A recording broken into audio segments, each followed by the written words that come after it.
Hello, and welcome to Dig It. I'm Peter Brown, and hosting the show with me today is Chris Day. Hi, Chris. Hi, Peter. May in the garden. So, Chris, May already. Time is flying, isn't it? And I think this is going to be one of the first years I can remember where the quickthorn, or also known as the May, is going to be in flower in May. I know, yes, and the blackthorn has been in flower for weeks, if not, well, it feels like months almost, hence the term blackthorn winter. Okay, I've not heard of that one. Yeah, that's relating presumably to the fact we've had so much cold weather in April. Yeah, it's held everything back, hasn't it? Coupled that with the lack of rain as well. But it's interesting, there's a lot of folklore attached to these sort of sayings at this time of the year. My favourite is the one with if the oak is out before the ash, we're surely in for a splash. If the ash is out before the oak, we're going to have a soak. Okay.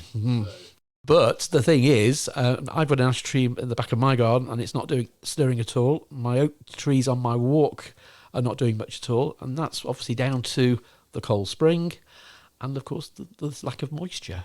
Okay, yeah, I suppose these things are definitely affected by the growing conditions, aren't they? Most definitely. So, yeah, and late frosts, I mean, I know as a garden centre we've had quite a few problems this year that I don't ever remember times where we've had sort of Dutch trolleys of plants coming in and then a week or so later putting the plants unfortunately on the compost heap because they've just been caught by the cold nights. And I mean, we protect them, we wrap them in fleece and they're in a tunnel and yet they're still suffering. Now, is it the conditions they're being grown in by the growers, Chris? I think it's possibly. Yeah, I think, Peter, I think it's a combination of things. I mean, obviously, a lot of plants are effectively forced on, not necessarily in lots of heat, but just under polythene. So they've got a lot more protection, and they're not used to the cold wind chill, I suppose. Indeed, and of course through the month of April, which is just gone, we've seen a lot of sunshine, haven't we? And of course that's fueled a lot of growth. So the daytime temperatures, I know in my greenhouse through last month were in the well into the high 20s. Well, certainly, I mean, it's been glorious, hasn't it? I mean, not often you have to talk to your friends about getting sunburn, and but I mean, this year I've already had 3 barbecues. I had the pizza oven going last weekend. So nice that you grab the herbs off the herb bench, all fresh things that you've grown, and chuck them all together, and out comes a lovely pizza. And certainly the children love it as well, don't they? That's great. Yeah, I mean, and certainly in my own garden, I've been doing a few projects, which again, probably a little bit ahead of time. However, I've been surrounded by the issues of frost damage, particularly. How are your potatoes? Potatoes, they're popping through, but of course I'm earthing up.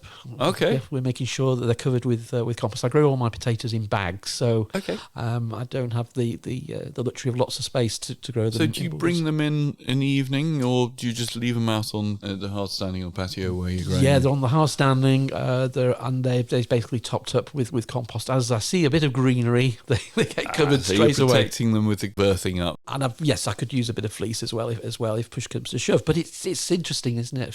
The amount of growth they've put on, and this has been the problem back in March and into early parts of April. Plants were putting lots of growth on because it was quite mild. Yeah, and that's all fresh, sort of vegetative growth, isn't it? Because I know I've been growing a runner bean with my son James, and got to about 4 foot tall, and we planted it out a few weeks ago, and the wind has just absolutely caught it. The leaves are still half looking like normal leaves, but the other half, the sort of back half, is almost shriveled up. That is wind damage, isn't it, Chris? Yeah, I think the problem is, yes, in warm conditions, and basically you put it outside, and then unfortunately the wind effectively burns the cells because, of course, the plant's been so cosseted in warmth and protection indoors, and that few degrees difference can make a big difference. And of course, the plant is going to be more vulnerable because it's outside. So maybe not quite Jack and the Beanstalk this year, perhaps. So is it likely to continue growing? It'll just presumably grow some new leaves out because it's got its first leaves. It hasn't got the little sort of side shoots where the flowers come out and the extra leaves. So I'm hoping I haven't killed Jack's Beanstalk this year. No, you should be fine. fine, because effectively you're hardening the plant off because it's outside. All I would do is, like we suggest through the month of May for all gardeners, get your horticultural fleece, put that over your plants, or even a good quality newspaper. That will do the job as well. Okay. Actually, layering newspaper and fleece is a really good way of raising the temperature by up to a couple of degrees. So that acts as an insulation space, which made the difference between your plants coming through, a harsh May frost and not. And of course, May traditionally is frosty nights, but not as many as we've seen, of course, last month. Okay. So one thing that I've noticed often helps plants get established when I'm planting down the allotment is, obviously I put my well-rotted farmyard manure in the hole first, or maybe a bit of Q4 or something like that, and then make sure that I really thoroughly drench the soil as well beforehand, and make sure that the potters also that I'm about to plant out has had a good water a few hours before. Watering's really crucial, and certainly this year it's been really dry. It has, yeah. I mean, I don't know what the stats for the month of April are going to be. I suspect it's going to be one of the driest on record. So in that instance, and certainly walking around the garden, you obviously start to see cracks appearing in the... certainly. It's almost like August where you go down the allotment and it's all just big open cracks. But certainly, around my rhubarb at the moment, there's cracks already, and I've given them a good drench. So, watering really is going to be the key, especially if you've got newly established plants. So if you're putting in your new hedging plants through the course of the last winter, they're going to need obviously a good amount of water. And it's always how much water you give a plant, and a lot of people really don't give plants enough. I mean, if you're restricted by having a water meter, that's one issue. But then perhaps the other option is to make sure you've got plenty of saved water. Invest in some water. Water butts are definitely a good investment, aren't they? And if you don't want to buy a sort of conventional Harker Star or sort of a shop bought one, you can use, dare I say, old oil barrels, and that would possibly not be filled with oil, but more of a fruit juice or something like that. Those sort of big tanks you can often see people using. Yeah, and you can connect them together. You can make yourself a real good network of them if you've got a greenhouse or a shed, which is obviously or a garage which you can collect lots of water from as well. But I think the secret is really when you water, obviously try and do it in the morning or at night. Okay. And the reason for that is basically to reduce the amount of evaporation or transpiration. So, I try and do my watering in the evening, sort of 7, 8 o'clock. It's obviously nice and light, nice and warm, hopefully. We're out there and you can then really drench the soil. And, allowing the water to sort of puddle around a plant sometimes good, especially if you put some new, shrubs in, leave the hose running for maybe 10 minutes around the whole area. So you're not just watering where the plant is, you're watering the whole zone of where the soil is, because at the end of the day, you're trying to attract your shrubs and your perennials and your new trees to extend the roots into where there is moisture. So just keep watering the area around the roots. Much bigger area than just the immediate sort of shelter that the plant's providing. That's it, yeah. And of course, if you've got plants in containers, that's even more so, especially if you've got evergreens, if you've got your camellias or you've got, phitinias or anything you might grow as a structural plant in a big pot, they're going to take a lot of water because, of course, they're evergreens, so they're going to be, transpiring lots of moisture out of their leaves. So, again, once, maybe twice a week regime to keep them looking really healthy and to stop them desiccating and dehydrating. Give them a good dose of watering and a good soaking. That's good. Good advice there, Chris. So walking around the garden centre, Chris, we've got masses of customers, so it's great to have all you gardeners out there shopping again, and nice to see that a lot of the people who we saw for the first time last year have come back and hopefully going to have another successful year of growing things. But the suppliers have really been struggling to get the products out, haven't they? I mean, we've had obviously the COVID issues, and sort of a lot of the products that we sell are manufactured in the Far East, so there's big problems with getting stuff sort of shipped over, and even the more basic things like compost, I've already seen this year gaps in the selling area. Yeah, and I was hearing that basically we, as all garden centres, are being basically restricted. They're being given a limit to how many pallets they can have of certain types of compost. So Good week for multi-purpose, peat-free and grow bags, and then the next week it might be your chip bark and such like. So I think they're trying to be very fair in offering the garden centres a bit of stock, but it's frustrating. That's the thing when you want a particular brand. You're going to have to do many trips to the garden centre to get all the things you need. I think this year it's not going to be a case of going once, get all the composts and the grow bags you need, and you're going to have to sort of see, like you say, as they come in. And also, I think, Pete, it's worth mentioning that the pure demand for composts again continues to, when we look at lockdown last year, how people were obviously turning to the garden for their therapy and for the mental health being, and trying to use the garden as an escape. Well, that seems to be continuing, with a real resurgence now to carry on that growing of vegetables. Yeah. It is nice to so good. sit out in the garden and enjoy the sunshine and smell the flowers that you've grown, and they're so lovely to see, aren't they? And potter around, and I think that's what a lot of people are doing now. They're taking a lot of heart from their garden, a lot of solace, and now obviously we're into the month of May, and it's the time to get out there and start doing stuff, which is so exciting. Definitely, because just thinking about sort of bedding plants, I know heard recently that Hoselock are having major problems because I think it's one of the factories that supply a lot of the raw materials I think it went up in flames. So they're really struggling with production side of things, which obviously, again, if you are looking at getting any watering equipment this year, try and get it in now if you can find it, or shop around. I think this would be one of those years where things on the internet will be a lot easier to get hold of possibly than going to the local garden centre. And we're also seeing and I'm sure a lot of people obviously using their gardens for outdoor entertaining, and I know obviously the likes of garden furniture and some of the barbecues and some of the fire pits as well. So really, to our listener, be savvy with your buying. If you need it, get it. Yes, if you see it, get it.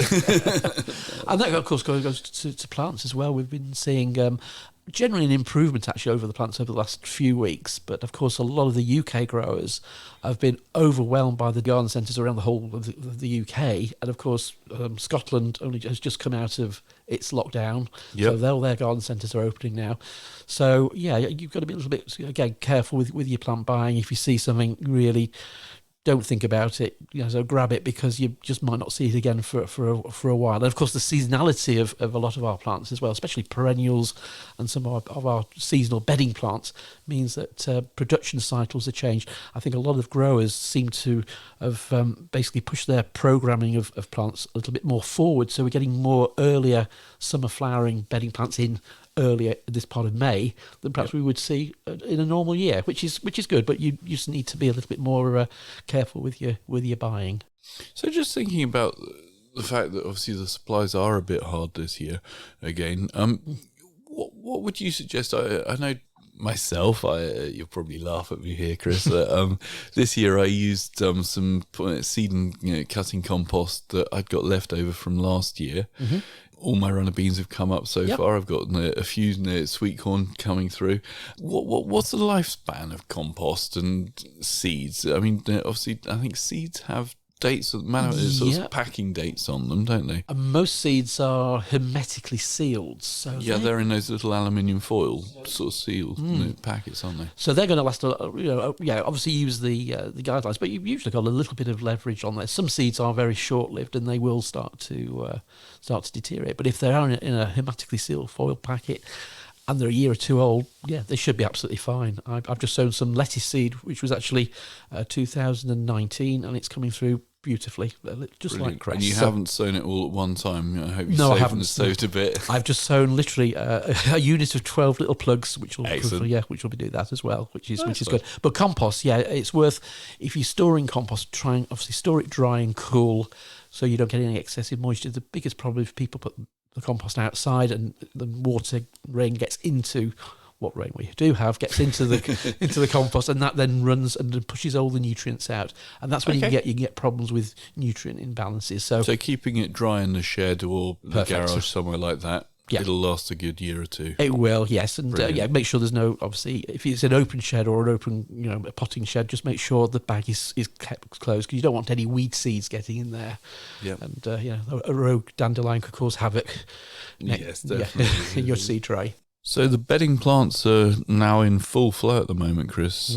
Anything we need to think about when we're buying our new bedding? Yeah, I think obviously try and buy something which is growing in such a way that you can see a good strong root system. Years ago, when I first came into horticulture, they always told you to buy plants in the green. Never buy a bedding plant in flower. Okay. How trends have changed, how fashions have changed. We buy with our osteospermums are already in flower and looking good. Yeah. I think it was the traditional way. If you think about things like anthuriums and marigolds, they used to be grown in trays. I remember buying my bedding plants in wooden trays many years ago, and they'd be sold in the green, and they'd rely on a nice colour picture label to sell the product. Yep. Now, of course, colour sells, and as we are impulse buyers by nature as gardeners, when it comes to bedding plants especially, buy the colours you like. And certainly thinking pelargoniums, they're all in flower. I know. Yeah, it's how the gardening sort of market has changed. But really, if you I think the most important, make sure you're getting nice strong plants. Make sure they're nice strong in the cell if they're in a modular tray or in pots. Nice strong plants, good green colour, and obviously if they've got flower, make sure the flower buds are forming nicely, and there's looks like there's good bit of shelf life with it, because obviously you don't want something which is totally exhausted, which then obviously is going to struggle when you come to plant it into your hanging baskets or your pots. There's another little point someone told me once was when you're looking at plants but fast-growing sort of things like bedding plants, to pick the pot up and turn it upside down and have a look at the roots. Because if you've got masses of sort of roots coming out the bottoms of the holes, the plant's probably quite old, and equally you want nice healthy roots, don't you? So yes. What colour? Yeah, so the roots definitely need to be white. Yep. Yeah, and I think that advice is really good, especially when you come to buy shrubs and perennials, because obviously you want quite a nice root system there. But I think the thing with bedding plants, because they are so fast growing, and usually they're in containers which are quite small units, they fill the soil quite quickly. So you're always going to get those vigorous roots, which of course is good. But yeah, just lifting a plant out of the plug just to check the roots is a good sign, or just looking at the base of the pot or the container.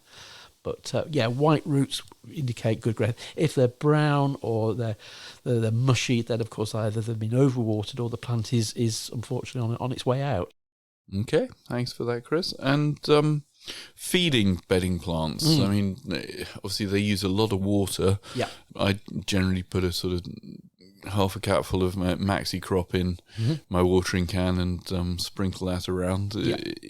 Is that good, or that's more than probably adequate? Yes. Okay, and there's some other sorts of fertilizers that you can put in the soil, isn't there? Yeah, there's what they call slow release feeds. So these are these little sort of tablet pills which break down over usually a matter of 3 months or 6 months, depending which brand you purchase. It usually says, so Fostrogen. Yeah, Fostrogen, Fostabs. Yeah, they're the orange box, and then is that Osmocote? Is that still? No, Osmocote sort of disappeared as such. It's been they've renamed it. I think it's just as a slow release fertilizer, because I think it was a bit confusing for people. But Osmocote was the commercial product launched probably about 30 years ago, and it revolutionised the way we grow our plants. Because certainly I can remember hanging baskets. It was a revelation, because you used to chuck some Osmocote and some swell gel in with your compost, and suddenly the watering issues that always hanging baskets suffer with were not cured, but they were definitely relieved a little bit, and obviously the feeding side of things as well was.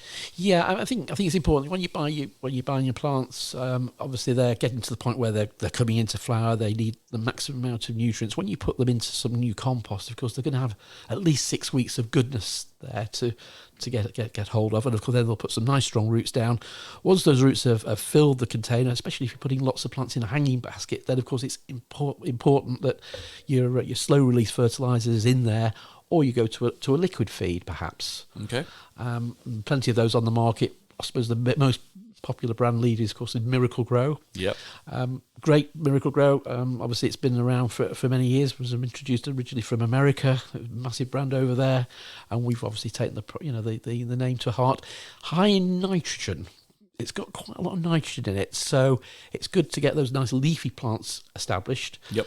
But I tend to go for something like phosphorus or a tomato feed personally, which has got more phosphates in, that's haven't it. they? So that's better for flowering. For flowering, So that's going to be far better for your bedding plants. Yeah, and if you want to get the really best out of your containers, alternate the two. So you're giving the best of the plants. That's a good idea. Yeah, and it doesn't cost you. I mean, obviously you have to buy one pack of each, but at least you're alternating, and that gives the plant a bit of a break. Especially if you've got hanging baskets later on in the summer when they become a little bit tired, they start to run out of steam. Yep. Give them a nice, couple of doses of Miracle Grow will get a lot of nice leafy growth back in place. And of course that leaf growth then will translate hopefully to some flowers as well. So yeah, mix and match your feeds. Stuff. And something that's also sort of hit the market in the last few years are these new sort of troughs and pots which have, dare I say, water reservoirs in them, which yes, I think a brilliant idea. I mean, I know councils around the country have been using them for a while because you can now sort of drive through villages and see trails of pelargoniums flowing out of these pots on the light posts and lamp posts and things like that. It's so much colour, and it's such an easy way to get some more flowers and plants into the areas that are a little bit harder to get regular water to. I think you're absolutely right, Peter. And I think sometimes our preconception of what a container has to be, if you go down the modern route, you're going to bring in all this new technology as far as water reservoirs and such like. Whereas there's a lot of traditional gardeners will want a traditional hanging basket, they'll want a moss-filled basket or one of these coir fibre liners in there, which, again, visually look nice, but actually they cost you a lot more work because they're not going to hold as much moisture long-term wise. So if you're prepared to put the extra effort in extra additional watering and feeding, then that's obviously going to be advantageous. So my favourite fruit, strawberries. What do we need to do with strawberries at the moment, Chris? Okay, yeah, if you've got your strawberries going, then obviously you'd probably give them a bit of a feed. I was weeding mine actually the other day, getting some of the weeds out, and of course I'd snipped off all the runners from last year too. Okay, so you're propagating your strawberries. Oh yeah, they sort of move out of the strawberry bed and they've actually rooted in my bark chipped area all the way around. So propagation was very easy this year.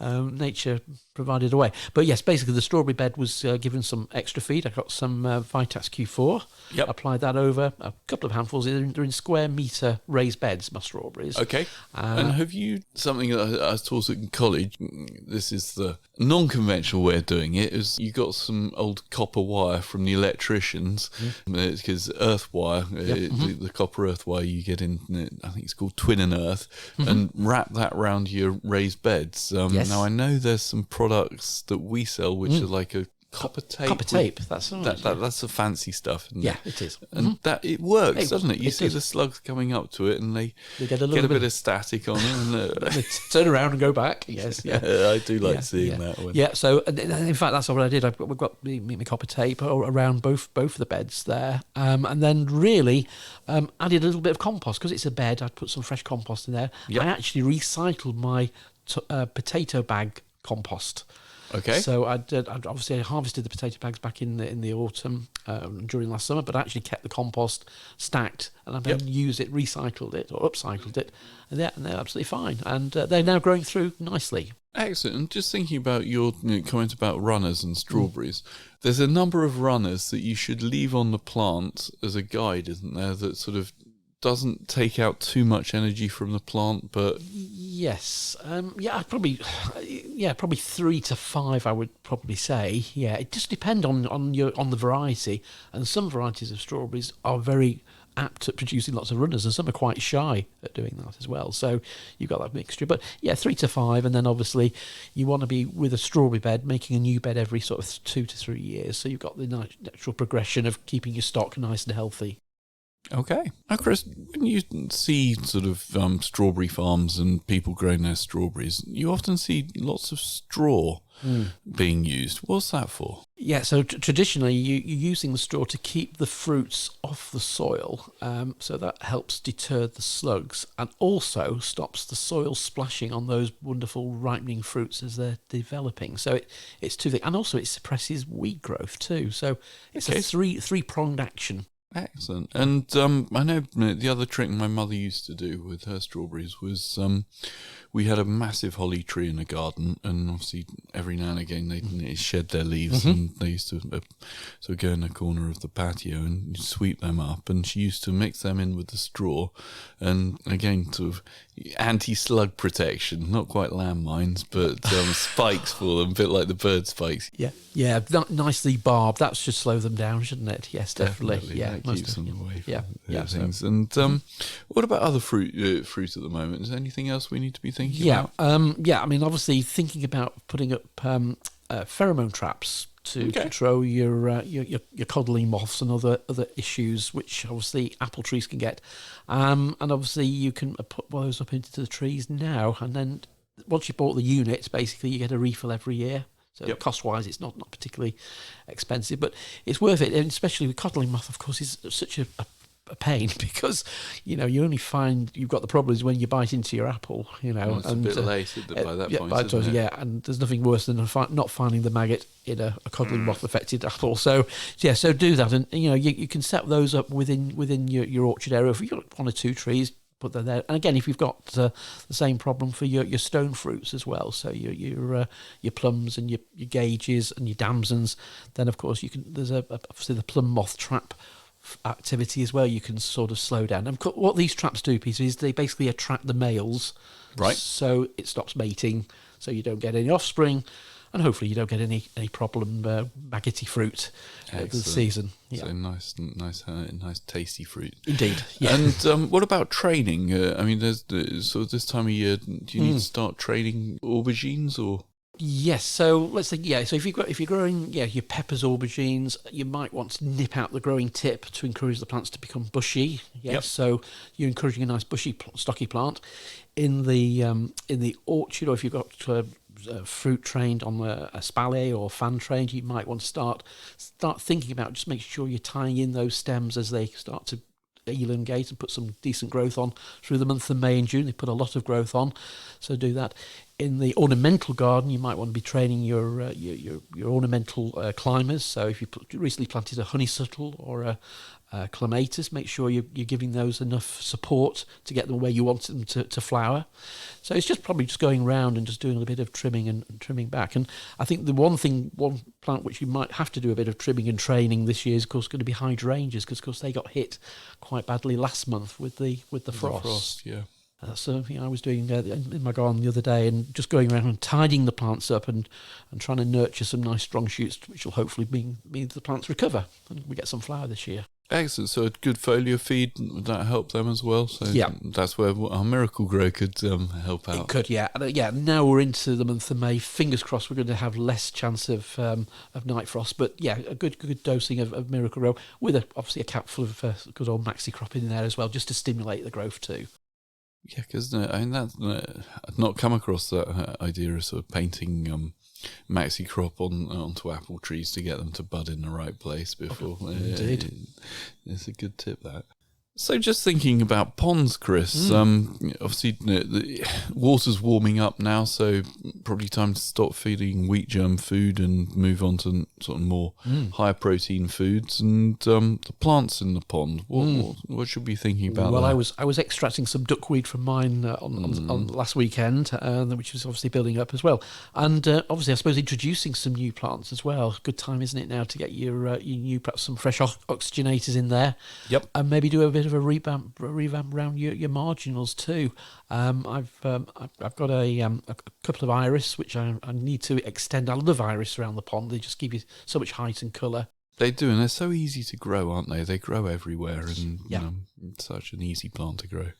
Indeed, and I've got a few things which obviously I might have to just thin back this year. I've got a Houtenia cordata, which is a lovely plant. Well, it's lovely when it's in a pot in the garden centre, but when you get it home and it explodes, it grows everywhere. I mean, it's good in small doses, I think, but it's a lovely plant to get established in a corner of your pond, certainly. And I like how the fact it sort of tries to even get into the water at some point too.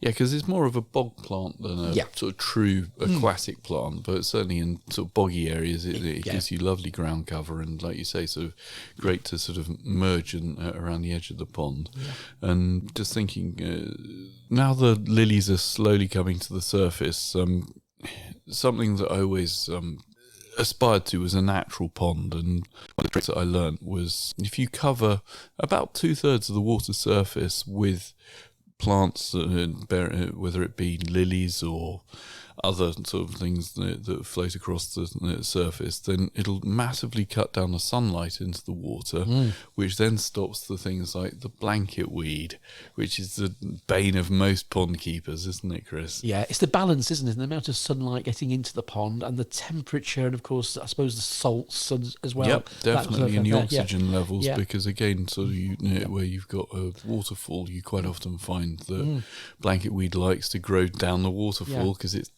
basked in sunshine, lots of nice flowing water. And I was thinking, because I had to top my pond up. I haven't got a very large pond, but I actually got the hose from my water butt and used rainwater this time. Perfect. But I mean, I suppose if we do get a dry year, if you have to use tap water, then I suppose we're going to have to be careful of that. And I suppose is it the barley straw situation, or is there anything else we can? Well, yeah, if you're going to use tap water, always please, if you've got fish in a pond as well, use a dechlorinator, because obviously the water board keep on tap water nice and clean and healthy by putting chlorine in it, but unfortunately that's not great for the fish's gills, because it actually burns the fish's gills and doesn't do them much good. But yeah, the other sort of natural treatment for sort of blanket weed would be barley straw. I mean, it takes a while to start working. It's not like some herbicides that you put in and it's not an instant fix. No, the way it works from memory is as it rots down, it releases an enzyme into the water, and that enzyme works as a natural herbicide. So it's a relatively safe thing to do, but obviously don't put whole bales of barley straw into sort of 50-gallon ponds. That won't do the water much good. But yeah, use in moderation, but equally it's a very good old-fashioned method of sort of keeping blanket weed under control. And a net I always found was the easiest thing with duckweed. It's a bit of a pain, but so if you're going out feeding the fish, get a little sort of net and net out some of the duckweed from around the edges. And if you do it on a regular basis, you can actually keep it under control. There are products like filters that suck the water off the surface that, again, will trap leaves and duckweed in them and get rid of it that way. But just a simple net or sort of flooding the pond, if there is enough water, is another way of just getting rid of it and keeping the water nice and clean. And I'm going to say, just to say that, Peter, when you're taking out any vegetative material, it's always worth leaving that on the bank, isn't it? Just in case you bring up any amphibians, any little newts or good frog point. toads, so they can then get back into the water. Into the pond. Yeah, certainly. So thinking forward to our next episode, we've got Stuart Lowen from Bull Colgraves coming in, haven't we? We have, yes. It could be quite exciting, really, because we're going to be looking at the whole area of bedding plants, but in a different way, because Bull Colgrave are real innovators in so many areas of the plants we buy for our hanging baskets and our pots and such like. And there's some quite interesting and exciting news on the horizon using perennials as well. So really excited to listen to Stuart in the next podcast. Brilliant. And because he's going to be telling us about the Busy Lizzie. Yes, how that's sort of changed. In fact, quite a few plants in the history of bedding plants we're going to have a look at and highlight, and how they've changed over the years and how they work best for us gardeners too. So lots should be interesting then. Some more things to learn, no doubt, about bedding. Indeed. It'll be a good listen, I'm sure. Well, thank you for all your tips for May, Chris. It's been another learning journey for me again. Packed programme, actually. Good stuff. Okay, we'll speak again soon. Thank you for listening. Thanks, Peter. Thanks. Our thanks today goes to Chilton Music Therapy for providing the music for our show. At Chilton Music Therapy, we want everyone to know the difference that music can make in their lives. From parents and their premature babies in hospital to grandparents with dementia. We provide music therapy and community music services to people of all ages and needs across England. We work both digitally and in person in people's homes, care homes, schools, hospitals and hospices. Find out more at chiltonmusictherapy.co.uk.